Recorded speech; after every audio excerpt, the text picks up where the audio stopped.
Hello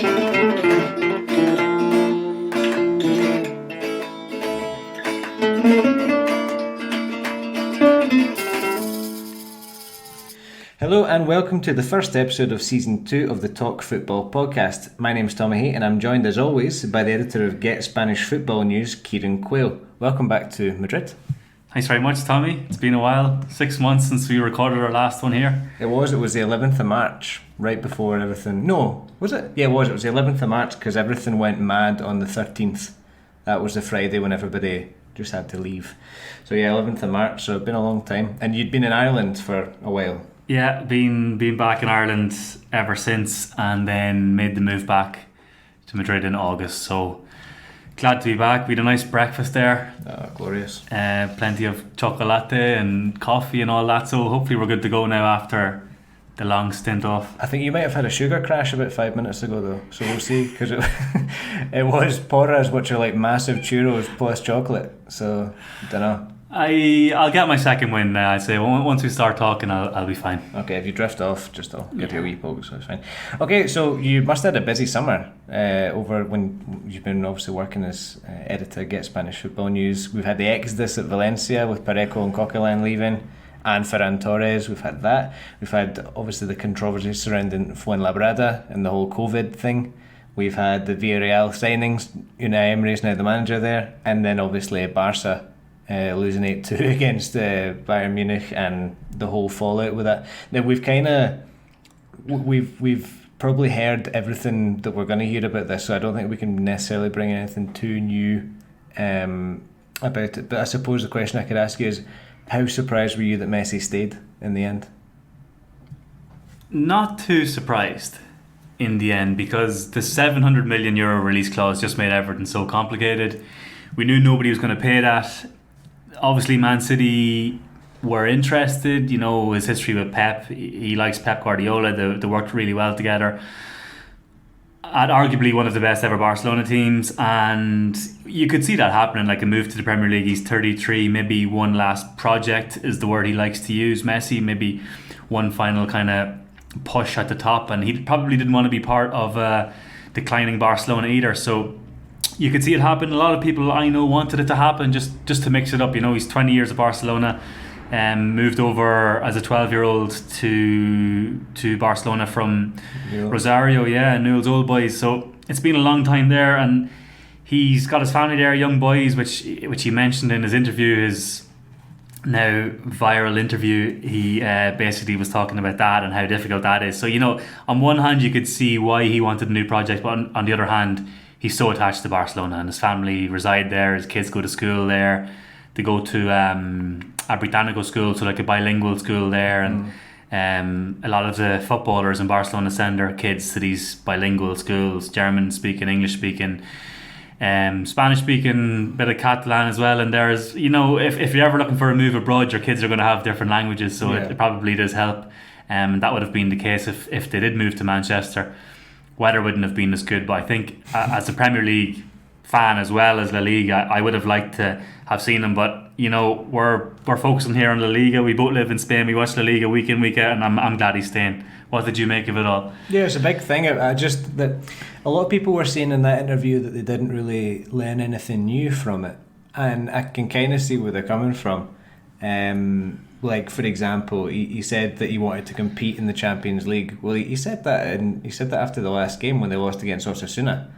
You know, that we're not going to win the Champions League with this squad. He basically said that, and this was before they got absolutely hammered against Bayern Munich. So there were a lot of things like that. You watched it and you thought, well, that checks out. I've heard that before, or I thought that, and it's just confirming whatever.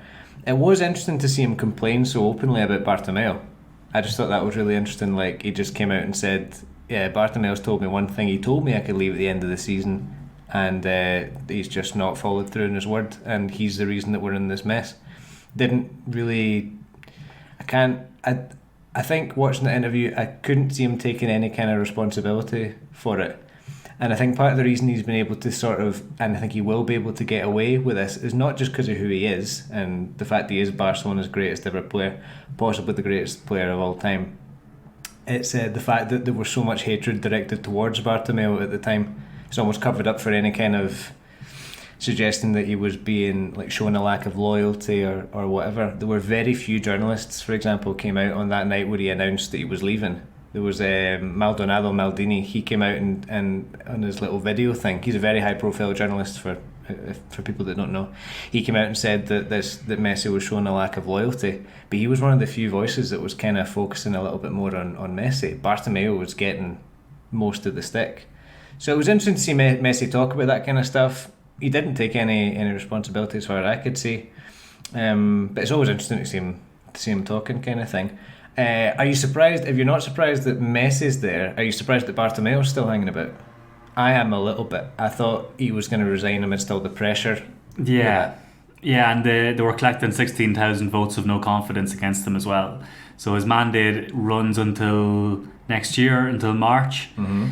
And then there's talk of Victor Font coming in and that he'll bring Xavi in. So Bartomeu essentially won this battle against Messi. You could see the power of Messi taking on the club, sending that burofax, and Barcelona fans can't stand Bartomeu.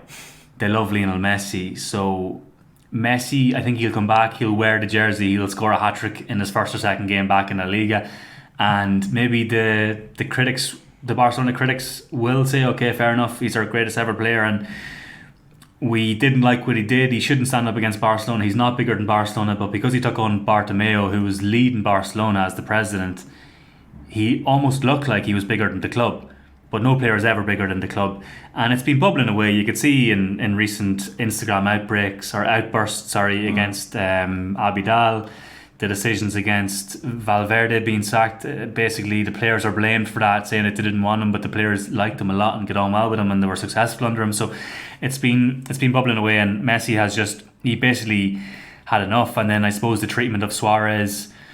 Ronald Koeman called Suarez, basically spoke for a minute on the phone and said that you're gone, surplus to requirements here and I don't want you anymore. And Messi basically came out then, and it was the next day that he sent the fax to the club. So I think it was just one thing after the next, and it all kind of boiled over. And then we're going to see him for another season, so I think we'll have to enjoy him. He'll probably score 40-45 goals again. Yeah, he's still an incredible player, but it's an absolute mess there at Barcelona. It's just one thing after the next, and Koeman is walking in there and he's got a serious job to do, but nothing to lose really, because he always wanted this job. He's a Barcelona legend, scored that famous goal in the 1996 European Cup at Wembley. Two, sorry. So he's a hero there at the club, and played for years, has phenomenal record as well for a goal scoring defender, was on free kicks and scored so many. So he's like always wanted this job. He's managed Everton, he's managed different clubs, and people are kind of thinking, does he have the credentials? Yeah. But because he's a club legend, he's very experienced, he's managed the Dutch national team, he's seen as somebody who's stern and who's going to come in with their own ideas, and kind of use the Cruyff philosophy in a way, but serious pressure taking on Barcelona. Yeah, I think they've gone for a steady pair of hands in him, but whether he'll do a good job, I think it's a tough one for him to go into. Yeah, he's never had a job of that size. He's obviously been Valencia. I mean, Holland, you can say is a big job, but it's a national job. It's not a club job. It's not the same day in, day out kind of thing. And he's also managed Everton and Valencia. It didn't particularly triumph there, it has to be said. So I think the jury's still out on him as a manager. In terms of his Barcelona credentials, absolutely. Scoring that goal in 92, he'll forever be a legend there. That broke years and years of pain watching Madrid win. It was 6 at the time, European Cups, and Barcelona with zilch. So for him to break that was massive, and he'll always have a special place there. And I think it also does buy him a little bit of time in terms of the way he now behaves with the squad. Marca were reporting today that it was last night that he does seem to be a bit of a disciplinarian. He's got this thing, mano dura, as they say in Spanish. He's like quite heavy-handed, quite a disciplinarian. The training sessions are longer than with Setien. They're 1.5 hours. They're more intense than with Setien. I think Setien was all about a bit more kind of piggy in the middle type drills and things like that. Koeman's really got them working, and I think he can get away with that, whereas maybe other managers with lower profiles going into clubs of the size of Barca haven't been able to get away with that. If you think of Lopetegui, Lopetegui was, a lot of the players didn't like the fact that Lopetegui was so hard with them. They would come in, and Real Madrid players know that they're quality. They're there because they are quality. They don't need to be run into the ground in the same way that perhaps, you think back to Simeone's Atlético that won the league, wasn't a team blessed with talent, so they really had to work harder than the rest. When you're at Barcelona or Real Madrid, you don't get pushed as much. And I think like with Lopetegui that didn't really work. With Koeman, he's actually got a perfect excuse to push them, because I think the discipline had gone under Setien, and that wasn't necessarily Setien's fault. I think the problems probably come from the board, they come from above. The whole thing from top to bottom seems to be pretty rotten. So he's got a perfect excuse to go in there and sort of stamp his authority. You mentioned the Suarez thing earlier. That was. I think I've got a good question for you. There are two ways of looking at this. When Koeman tells Suarez that you've got no future at the club, basically, is what he did.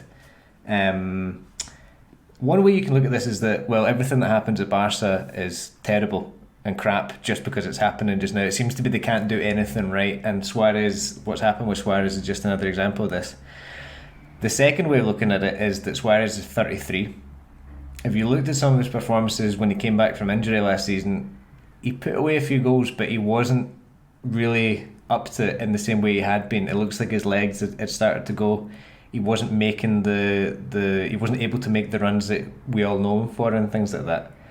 And I think there are some people that, under the current circumstances, they actually quietly agree with Koeman on this one, that Suarez that should maybe go away, but they don't want to say it out loud, particularly Barca fans, because you don't want to give support to anything that's happening at the club just now. It's like breaking up with a guard. There's no easy way to do it. You just can't. How can you tell him in a nice way, we don't want you? Like, Koeman's known for this. Yeah. And the same came from Gerard Deulofeu at Everton. He said he treated me terribly. He said, you're not great, I'm not going to play you. And it was just, there was no real charisma about it. It was just pure upfront, and the message is straight, and that's it. And that's his style, and maybe it works for him. It doesn't work for other managers, but there's no way of telling Suarez I suppose maybe he deserved more than a minute because he is the club's third or fourth highest ever goal scorer. Mm-hmm. So I think that was the argument. Give him 10 minutes, give him a chat, explain your reasons. But the fact that it was maybe a bit abrupt. But there is no easy way of doing it. Also, especially now, because a player like that scored so many goals for the club, won the Champions League with the club and all that, he deserves a proper send-off, not under the current circumstances with this, with this COVID situation and the no fans there and just basically being shuffled out the back door. It's not really fair, but I mean, there are loads of players like that. Bruno Soriano, for example, spent his whole career at Villarreal. Yeah. He didn't get a proper retirement either, so he's not going to be the only one. Aduriz, another one, Athletic Bilbao. Yeah, he had to do it in an empty San Mamés. Yeah, just in front of his family and players. It was quite sad to watch. David Silva at City is another one. So it's not ideal, but it's just kind of what happens. I would be in the second group. I think I would quietly agree that it was sort of, it's probably the right thing to do. There were a good few games there where he just didn't really look up for it. It looked like his legs had gone.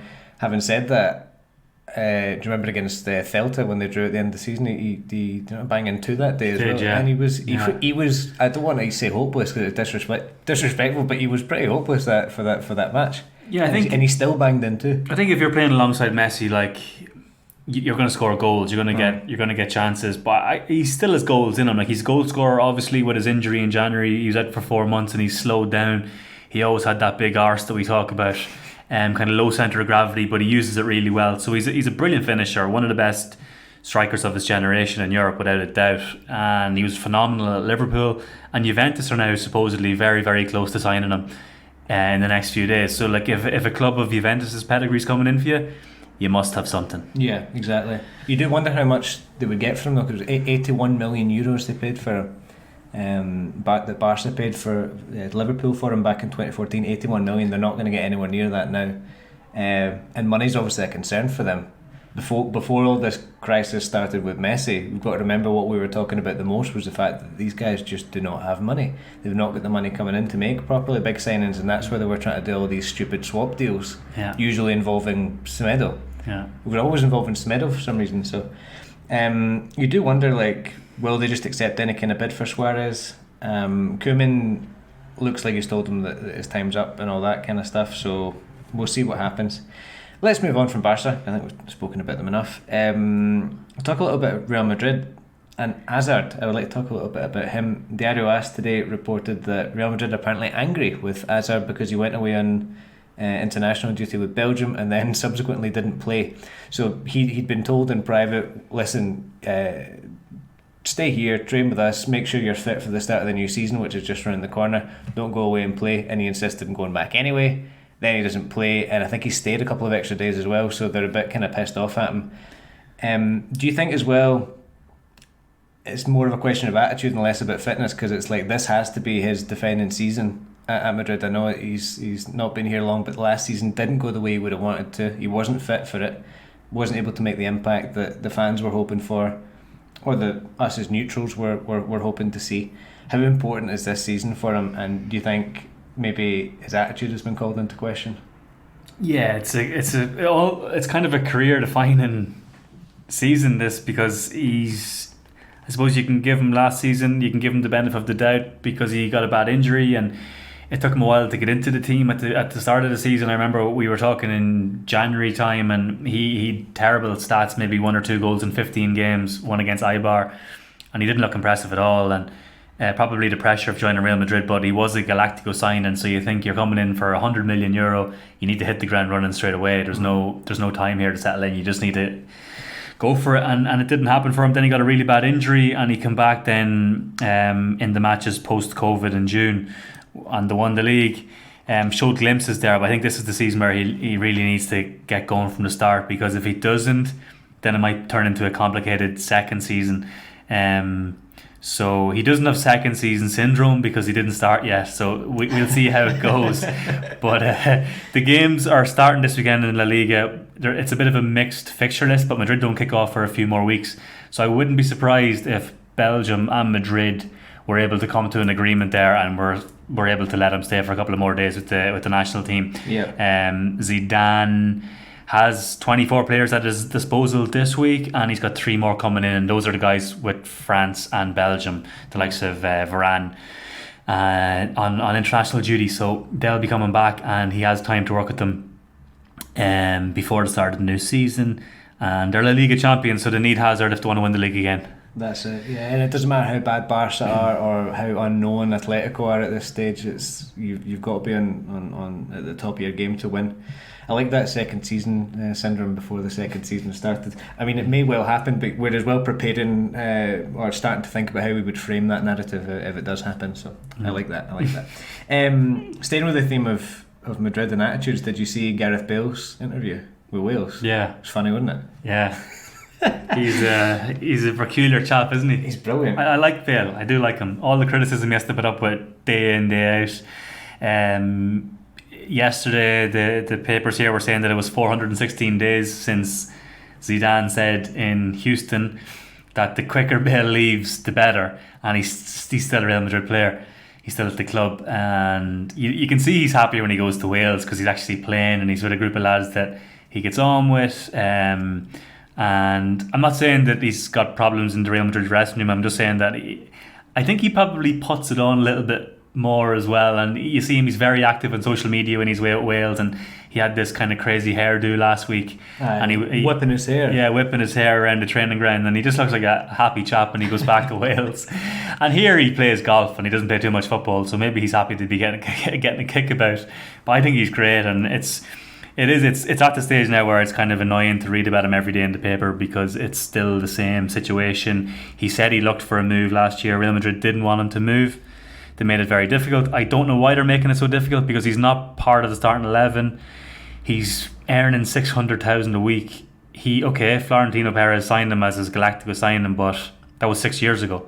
He's won 4 Champions Leagues. He's won a Copa del Rey. He's won the league. If he wants to go, let him go. Yeah. No, they love having him about so they can hate him. There must be something kind of cathartic and I don't know what it is, but I think they enjoy hating him. They love to hate him. But it was good. It was funny for me to see him in the interview just basically saying, I think the guy just said, like, the journalist says, so like, are you going to stay or what?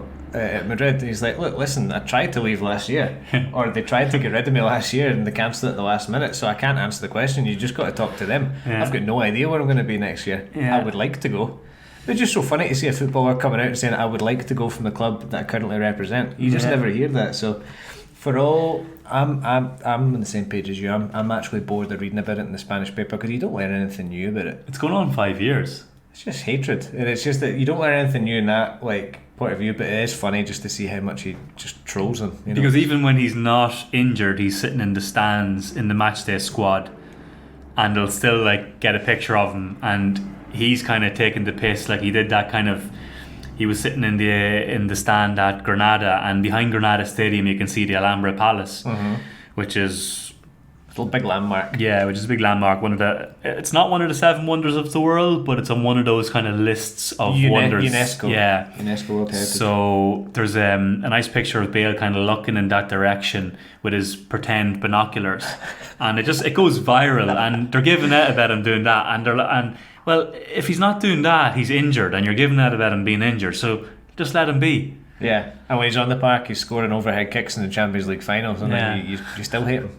There must be something else going on there. I don't understand it. More problems at Valencia. So this has been going on for years, the financial mismanagement of that club. But this big exodus in summer seems to have been really what's pushed fans over the edge. The night where Manchester City played Madrid in the Champions League, there was a massive protest outside the Mestalla Stadium. Basically, just because it was announced that Parejo and Coquelin were going for absolute peanuts from the club. Add on to that the fact that Fernando Torres went for 23 million, which, given the fact that he's been tipped as an ex-David Silva, he's actually getting Silva's number as well. He's 21. Getting number 21. This guy's an ex-David Silva, and he goes for 23 million in 2020. It's absolutely crazy. So that they're really not happy with that, along with a whole host of other things. And possibly Kondogbia as well. He's been linked with PSG as well. So it looks they're losing their whole midfield. Coquelin and Parejo for 8 million to neighbours Villarreal, who have Unai Emery in there now. So they're looking really strong. They've also got Kubo on loan from Real Madrid. That's basically a brand new midfield for them this season. They lost Cazorla and Soriano, 2 veteran midfielders, but 2 very good players. And Anguissa as well. Sorry to interrupt. They lost Anguissa because he was on loan from Fulham. And I don't think Fulham particularly wanted him because they offered the sale for 25 million, but Villarreal weren't willing to pay 25 million. So because they knew they were going up the road to get Parejo and Coquelin for next to nothing. You do wonder if that came into it. Actually, I haven't thought about that. I just thought they were maybe unwilling to pay 25 million or unable to pay it. I mean, either way, when Emery comes in, he's got a problem there, doesn't he? He's immediately had to deal with the loss of the guy who's been the star player for the last 2 seasons, Cazorla. And then this guy as well. And Soriano, he'd been completely inactive for 2 seasons, and he'd come back at the end of last season, but he's a veteran, he's a good presence around the place. It's important to have him there. It's another guy you've lost. And then this Anguissa thing, so he had to plug that midfield and then find a creative player going forward, and he's done both of those things. He brings in Coquelin and Parejo, 2 experienced players. Parejo's class as well. So good. And speaking of going away, Parejo was absolutely devastated leaving Valencia. He had to do his own going away party as such. He was set up in his kitchen, video camera and all, and basically he was saying goodbye, and he was in floods of tears leaving the club. Couldn't explain what was happening at the club. With the Peter Lim situation, the owners there, Merton Group, and just the devastation really that's going on there at Mestalla at the moment, because they're tearing the club apart. Valencia are arguably top 4, top 6 club in Spain. They're a huge club. They won the Copa del Rey last year, and they're after losing their main striker Rodrigo Moreno to Leeds, their captain Dani Parejo. I forgot about Rodrigo as well. Rodrigo. Parejo gone. Ferran Torres, who's a brilliant player coming through, scored for Spain the other night. He's only 20. That was just his second ever game for Spain, but coming through 19s, 21s, he's quality midfielder, and City got him for nothing, 23 million euro. So it's just a mass exodus of Valencia at the moment. The fans are protesting. You've got all these signs, Peter Lim go home. Peter Lim is walking around Valencia with an armed bodyguard. You've been in Valencia, I lived in Valencia, we know it's a safe place. He's going around with his bodyguard because times are pretty bad there at the moment. They're just getting rid of everybody. Inexplicable managerial sackings as well. The likes of Marcelino, who won the Copa del Rey. Celades, I agreed with that because I thought he was a bit out of his depth there, but still, just the nature of it. After the game at Atalanta, it was like, this guy. And some of the comments he made after was like, we didn't deserve to lose that game. So I think he did. Yeah. You know, so there was that. Marcelino, I think he gets sacked just because he was too talkative. I think he was quite vocal about how unhappy he was, and he probably saw what was coming down the line. Yeah, Marcelino was more of a manager than a head coach. He wanted to be involved in board decisions and different things, and that's normal because his kind of generation of managers had more influence, whereas now you have these head coaches that all they do is pick the team, and all the decisions are coming from above. So Marcelino was basically saying that I'm not getting my way here and I'm going to go. So it's a mess of Valencia, and I wouldn't be surprised to see them finish in the bottom half at all. Yeah, that's because they're looking depleted. That's been a big thing. It's like, well, what's stopping them from being relegation contenders? Honestly, like what's stopping them from doing it? And it does remind me a little bit of, if you think of certain clubs in England that have been, maybe not in the last 10 years, but the last 20 years, sort of yo-yo clubs, like West Ham, for example. You know, they bring through youth players. Think of the amount of good youth players that have come through there, and then they just get sold off, and then West Ham are suddenly fighting relegation and all that kind of stuff. There's no reason that couldn't happen with Valencia. No. Absolutely no reason that couldn't happen. So pretty worrying times there. Exciting though for Villarreal, because they've also got Kubo coming in. Yeah. And that's massive. I was pretty surprised when I saw him go in there, because I didn't see any real indication that he was going to go there. I thought he was, if I had had to bet on it, I would have maybe said Sociedad. Yeah, but they've got Silva instead, which isn't a bad. It's not a bad substitute. Although he's getting on in that, but he's still David Silva. Yeah, he's going to fit in for Odegaard perfectly. Yeah, that was it. But I thought Kubo was going to go in for Odegaard, but it's funny how these things work out. Yeah, Kubo's playing wide, so I suppose they were able to find a place for him at Villarreal. He was at Mallorca. They got relegated. Obviously, he was going to be too good for Segunda. But then there was a list of teams. There was a report on Onda Cero saying that 30 clubs were in for him. Yeah, so that with Madrid looking to loan him for another season, and that included Bayern Munich. But why would you go to Bayern Munich?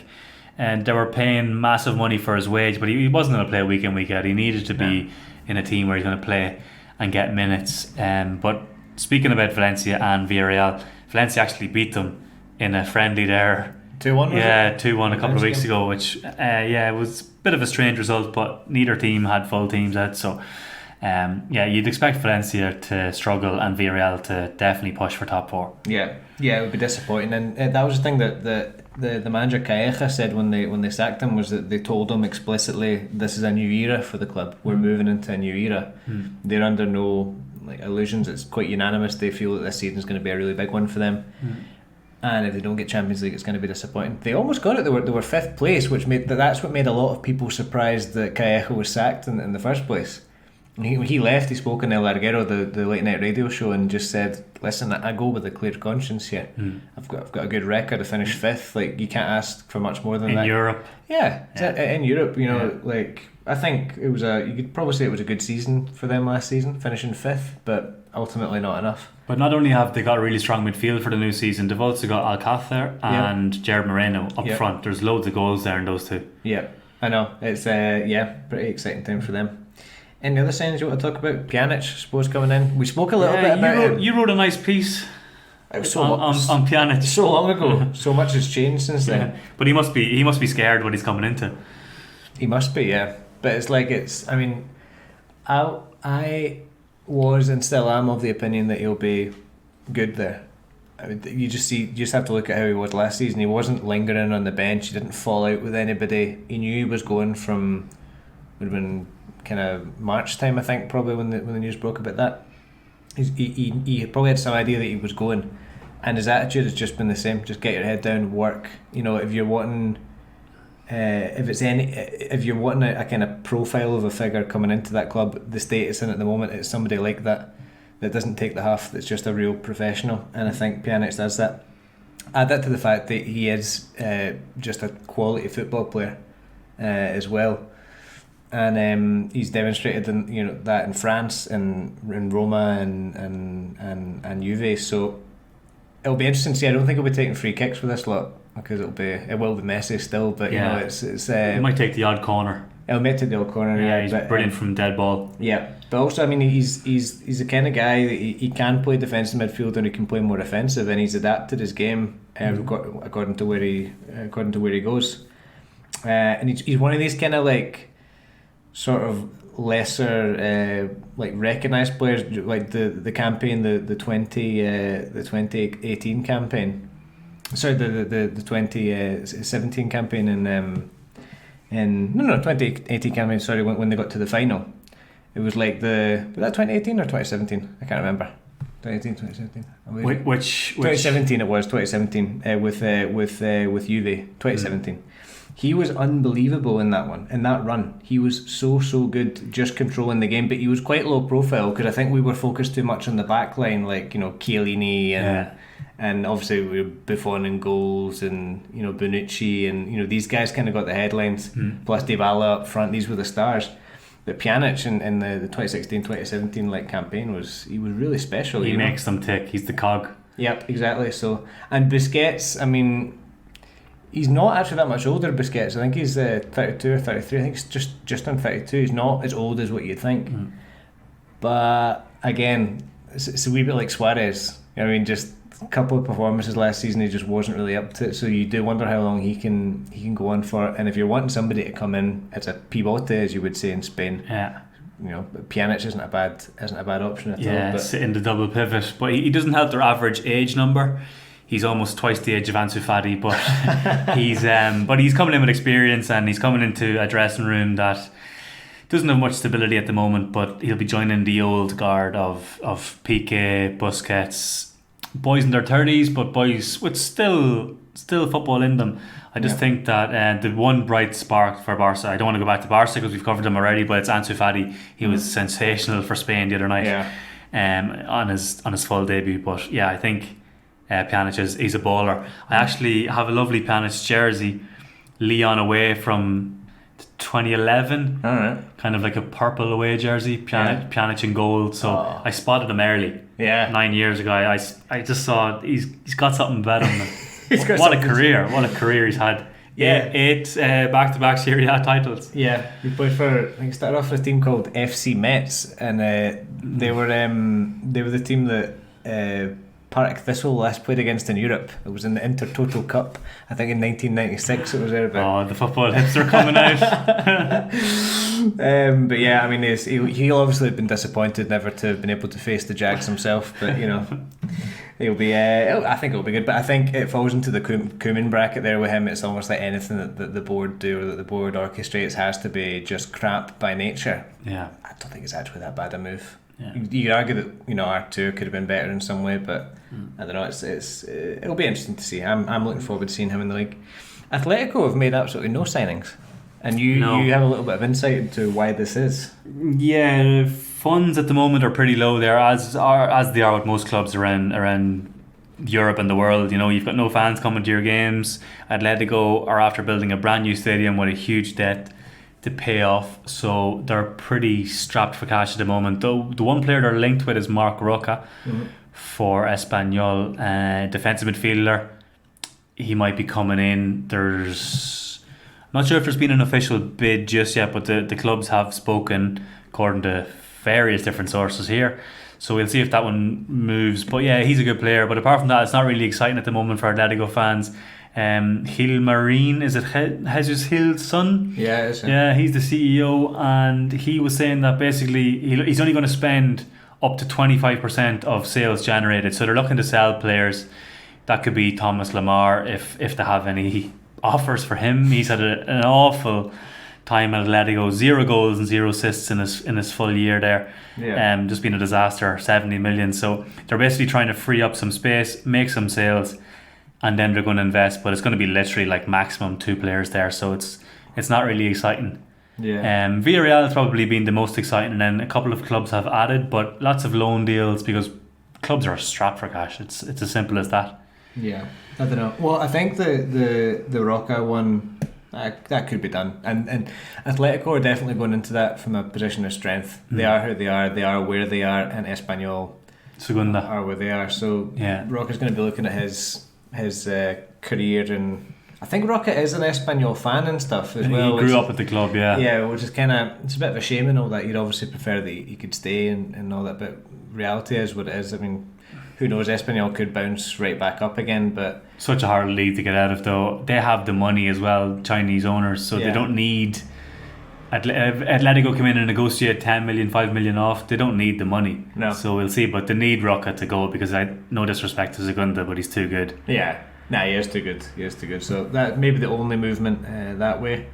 Possibly out the way, Thomas Partey. We've been talking about this for ages. How long has that been going on? No, well, it seems to. I don't even know when that started. The conversation about that, but like it seems to be. I think it seemed like it was right, like just about to happen in the Champions League semis. It's probably. I think it was the day that Leon played City. That's what it was. The day that Leon played City, it looked like it was just about to happen at that point, and then time has passed since then, and it's just not really evolved too much. So it's that 50 million euro release clause, and Arteta's clearly interested. Arsenal want him. 50 million will be a bargain, because he's a box-to-box midfielder. He gives you everything. He gives you defensive cover going forward. He's able to assist. He's good on the ball, breaks up the play. He's got a lot about him. But it's basically just that summer saga. You're right, it's gone on since maybe spring or even before, and just been linked to Arsenal the whole time. But I think Atletico are maybe looking for Roca to fill that void if he does go. But he'd be a big loss, Partey. Yeah. Final thing, a few pals of mine have been asking how we think Ferran Torres is going to do in England. I mean, we touched on it before. He's been given Silva's number. Guardiola will obviously know what he's about, because he'll be watching the Spanish league. He's got plenty of scouts and things like that. Like, just to talk a little bit about Torres' game, like, what is he like? Is he like Silva in any way, would you say? He's more of a winger. He's become a winger at Valencia. Silva is more of a midfielder, like central attacking midfielder as well. But Silva would have played wide with Valencia back in the day, so I wouldn't be surprised if Ferran Torres became more of a central figure. He's tall, he's 5'11", he's tall for a winger, but he's powerful and he's very quick. So I mean, Pep is that good with players that he could easily convert him into an attacking midfielder, or maybe like a false nine. Probably hasn't scored enough goals yet. But I think he's probably, at the moment, he's more experienced playing wide. He's still only 20. He came on wide for Spain during the week. But they have Sterling in wide positions. They have Phil Foden through the middle, Bernardo Silva, Mahrez. They have those players that are able to play in either role. So I think he kind of fits into that mould of being an attacking midfielder, playing wide right. He's a quality player, but I think he'll be used on a rotation basis. I don't think he'll be a regular starter from the get-go, because he's still very young and he's a lot to learn. But I mean, under Guardiola, he's only going to become better. If you're gonna learn to adapt your game in somewhere, it would not a bad place to be, somewhere where Guardiola's a manager. So I think I'd agree with you. And as you say, goals aren't everything, are they? Like, I think it depends on the team that you're into. And Kubo's an example. Kubo only scored 4 goals at Mallorca. But ran the show. Totally ran the show. He was a standout player there, but it was a team that ultimately couldn't beat the drop. So that's kind of it's Valencia, where ultimately I think last season was disappointing for them. It had a few good moments, but I'd say it was quite a disappointing season for them last year, and that was with all these players that have subsequently left and things like that. But it was interesting seeing a guy starting up front for Spain that played for Leeds United. I don't know when the last time that happened, or if that's ever happened. Probably it's never happened. So there you go. Interesting time. So okay, we'll leave it there for today. Just we'll probably go through a preview on the rest of the clubs next week, and because we've got a kind of it's a bit of a mixed bag with the fixtures this weekend. We've got a few games on, 1 on Friday, 2 on Saturday, and then a couple of the bigger teams don't play till the end of the month as well. So next week's podcast we'll be able to cover the new boys like Elche, Cadiz, Huesca, and we'll be able to go through that in some more detail. And actually talk about some football instead of just the transfers. So. Exactly. Okay, well, thank you for listening, and we will see you again next week. Adios. Hasta luego.